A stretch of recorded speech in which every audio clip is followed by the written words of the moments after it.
Apa kabar anak-anak milenial? Ketemu lagi kita dengan kesempatan kedua masih bersama Khalid TV membahas tentang pola bilangan, pembahasan soalnya ya. Kemarin kita part 1 sudah sampai pola bilangan yang berulang. Nah, sekarang kita masuk ke part 2 ya. Nah, tipikal soalnya ya.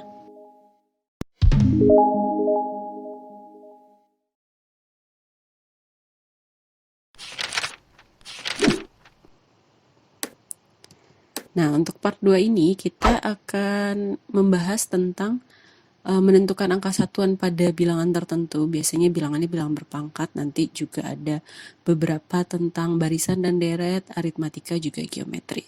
Kita lihat untuk soal yang pertama, itu adalah angka satuan pada bilangan 2 pangkat 12 adalah. Yang kita perhatikan nih kuncinya. Satuan. Jadi kita butuh cuman satuannya saja, tidak dicari 2 kali 2 kali 2 kali 2 sampai 12 gitu ya. Nah, gimana triknya? Kita buat dulu, kita urutkan dari pangkat terkecil. 2 pangkat 1 gitu ya. 2 pangkat 1 itu sama dengan 2. 2 pangkat 2 sama dengan 4. Tinggal kaliin aja gitu ya. 2 pangkat 3 itu 8.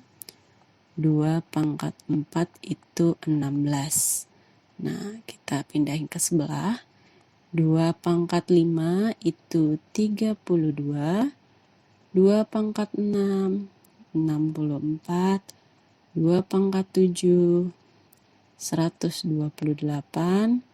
2 pangkat 8 itu 256. Nah, di sini apa tujuan kita mengurutkan dari pangkat terkecil?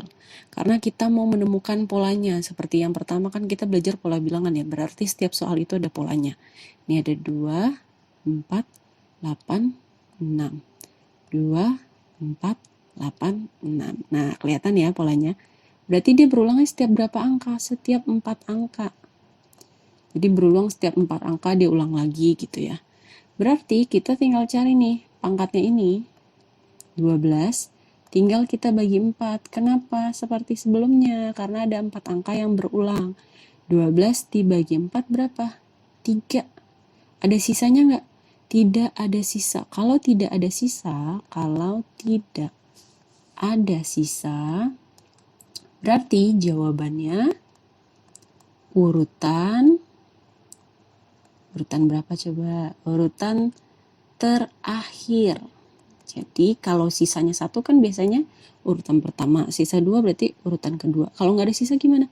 Berarti urutan terakhir. Urutan terakhirnya 2, 4, 8, 6. Berarti urutan terakhirnya angka 9. Berarti angka satunya adalah angka 9. Kita coba dengan soal yang sedikit berbeda ya. Nah, angka satuan pada bilangan 17 pangkat 22. Berarti kita harus ngurutin 17 pangkat 1, 17 pangkat 2. Nah, tidak ya. Jadi kita cuman mengurutkan pangkatnya, tapi cukup angka satuannya aja. Seperti kuncinya tadi. Hanya satuan.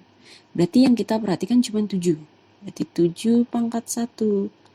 7. 7 pangkat 2. 4, 9. 7 pangkat 3, ingat kita tadi cuma cari satuan, berarti titik-titik, 9-nya tinggal kaliin 7, 9 kali 7, 63, berarti angka belakang 3. 7 pangkat 4, titik-titik, 3 kaliin 7, 21, berarti angka belakang 1. 7 pangkat 5, titik-titik, 1 kali 7, 7. 7 pangkat 6, titik-titik, jadi kita tidak butuh angka depannya ya, butuh cuma angka belakang. 7 kali 7, 49, berarti angka belakangnya 9. Nah, kita lihat polanya ya. 7, 9, 3, 1. 7, 9. Nah, kelihatan ya bahwa dia berulangnya sama 4 angka. Berarti 22 ini tinggal kita bagi 4. Berapa? 5, sisa 2. Karena sisanya 2 berarti urutan kedua. Urutan kedua angka berapa? 9. Ini 1, 2, 3. Oke, lanjut.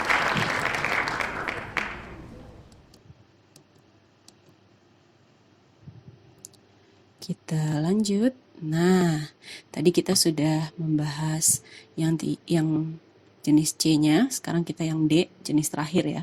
Jadi ada barisan dan deret aritmatika geometri. Jadi sebenarnya untuk soal ini kita bisa mengerjakannya dengan rumus, bisa dengan trik gitu ya. Kalau dengan rumus gimana caranya?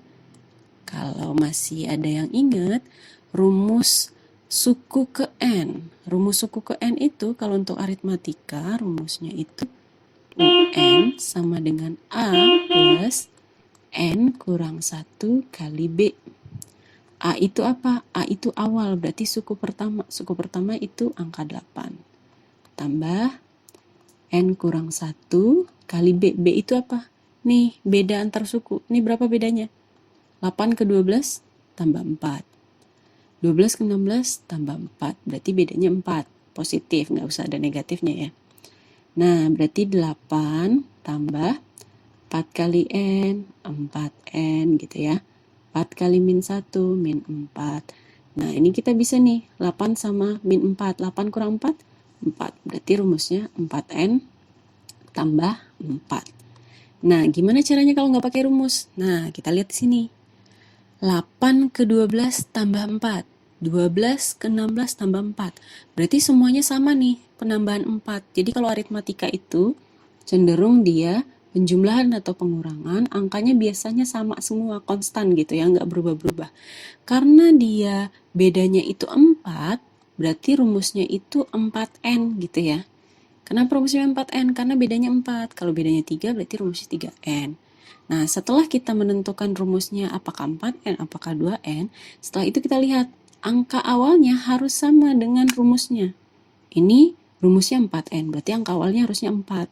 Kalau kita lihat di soal, angka awalnya adalah 8. Berarti 4 supaya jadi 8, tambah apa dikurang? Tambah 4. Lebih gampang kan?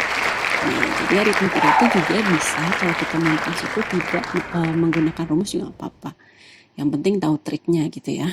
Kita coba lagi. Nah, ini kita pakai triknya aja ya. Nah, 3 ke 6 tambah 3. 6 ke 9 tambah 3. Nah, karena bedanya 3, berarti rumusnya 3N. Nah, karena rumusnya udah 3N, berarti angka awalnya harus angka 3. Ini udah angka 3 belum? Udah, ya udah berarti rumusnya 3N. Jadi praktis dan cepat gitu ya. Oke, lanjut.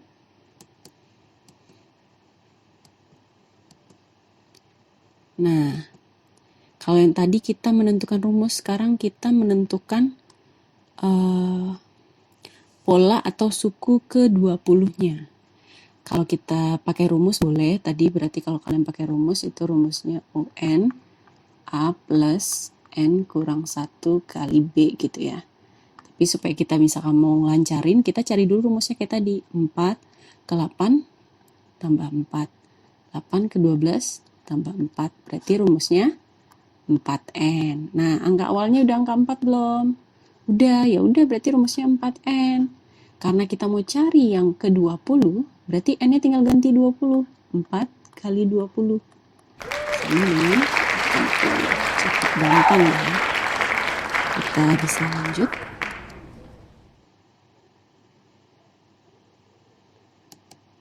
Nah, ini yang soal ceritanya. Jadi dalam ruang sidang terdapat 15 baris kursi. Jadi ada 15 baris kursi. Kursi pertama, 2 gitu ya, baris ketiga, baris keempat, baris kelima, baris keenam, sampai baris ke 15 gitu ya. Nah, paling depan itu ada 23 kursi. Nah, di berikutnya tinggal lebih 2 dari depannya gitu, berarti ini 25 ya. 27, 29, dan seterusnya. Nah, yang ditanya sini jumlah kursi dalam ruang sidang tersebut. Boleh manual, boleh pakai rumus. Kalau manual gimana caranya? Ya tinggal ditambahin ya. Berarti 23 tambah 25 tambah 27 tambah 29 tambah sampai baris ke 15. Nanti kita tinggal hitung berapa hasilnya. Kalau misalkan tidak mau pakai manual, kita bisa menggunakan rumus. Apa rumusnya? Rumusnya rumus jumlah suku. N per 2, 2A plus N kurang 1 kali B. Nah, ini kadang sering keluar di UN ya. SN. N-nya ini yang kita mau berapa baris kursinya? Ada 15, berarti S 15. N-nya 15, berarti 15 per 2, 2 kali A. A itu baris pertama atau awal. Awalnya itu adalah 23, berarti 23 tambah 15 kurang 1, 14 kali beda. Bedanya itu per baris tuh berapa bedanya? Bedanya 2, berarti ini 2. 15 bagi 2 bisa berkoma. Ya udah biarin aja dulu ya, nggak usah dicari dulu. Nah, 2 kali 2, 3. 46 tambah 28. Berarti 15 bagi 2. Ini kita tinggal tambahin. 4 berarti 74 ya. Ini baru kita bagi. Nah, ini dapat 37. Berarti tinggal 15 kali 37. Kita cari biasa. 15 kali 37. Ini 5. Simpan 3 berarti 10. 5, 1 berarti 4. Berarti 5, 5, 5. Angkanya cantik ya. Berarti 555 kursi. Seperti itu ya. Sebenarnya kalau misalkan saya nggak mau pakai rumus, manual juga boleh. Nanti tinggal diurutkan sampai baris ke-15 ada berapa kursi, nanti tinggal ditambahin manual ya. Tapi kalau nggak mau pakai rumus juga bisa. Oke, lanjut. Soal terakhir. Nah, ini kita akan membahas soal terakhir tentang geometri ya. Jadi kita akan bahas barisan geometri. Barisan geometri, beda geometri sama aritmatika ini sebenarnya bedanya kalau aritmatika itu biasanya penjumlahan sama pengurangan angkanya tetap gitu ya. Kalau geometri itu biasanya itu perkalian sama pembagian. Jadi kalau di aritmatika dikenal dengan nama beda, kalau di geometri dikenal dengan rasio. Kita coba lihat ya. Jadi ada seutas tali dibagi jadi 4, jadi ada tali dibagi jadi 4 nih. Tapi dibaginya nggak sama besar semua. Membentuk barisan geometri gitu ya. Jadi ada tali pertama, 2, 3, sama 4. Tali paling pendek itu 2 cm. Tali paling panjang 54 cm. Nah, kalau kita mau gampang, kita manual aja kalau yang soalnya seperti ini gitu ya. Nggak usah menggunakan rumus SN. Nah, seperti yang dibilang tadi, bahwa rasionya itu nggak jauh-jauh dari angka 2 dan 3. Misal, karena angkanya naik, ini kan dari 2 jadi 54. Pasti dia perkalian, nggak mungkin pembagian ya. Coba kita kali 2. 2 kali 2, 4. 4 kali 2 itu 8. 8 kali 2, 16. Ini 54, berarti angkanya bukan 2. Kita tukar angkanya. Nah, kita tukar angkanya ya. Nah, karena tadi angkanya itu biasanya tidak jauh-jauh dari 2 dan 3. Jadi kita coba-coba ya. Kita coba sekarang yang 3. 2 kali 3 itu 6. 6 kali 3 itu 18. 18 kali 3, 54. Berarti benar nih, rasionya 3. Karena kita mau cari panjang tali semula, berarti tinggal digabung nih. Tali pertama, tambah tali kedua, tambah tali ketiga, tambah tali keempat. 2 tambah 18, 20. 6 tambah 54, 60. 20 tambah 60, 80. Berarti jawabannya panjang tali mula-mula itu 80 cm. Cukup mudah ya. Mudah-mudahan video ini bisa membantu anak-anak milenial sekalian dalam memahami pola bilangan. Pokoknya pola bilangan ini yang tidak ada rumus pakemnya kecuali aritmatika dan geometri ya. Kita cukup melihat polanya saja. Biasanya dengan banyak latihan soal, itu biasanya instingnya untuk melihat pola bilangannya akan terlatih sendiri gitu ya. Jadi penting untuk rajin latihan soal. Seperti itu ya. Oke, sampai ketemu lagi di video-video pembahasan soal selanjutnya tentang matematika ya.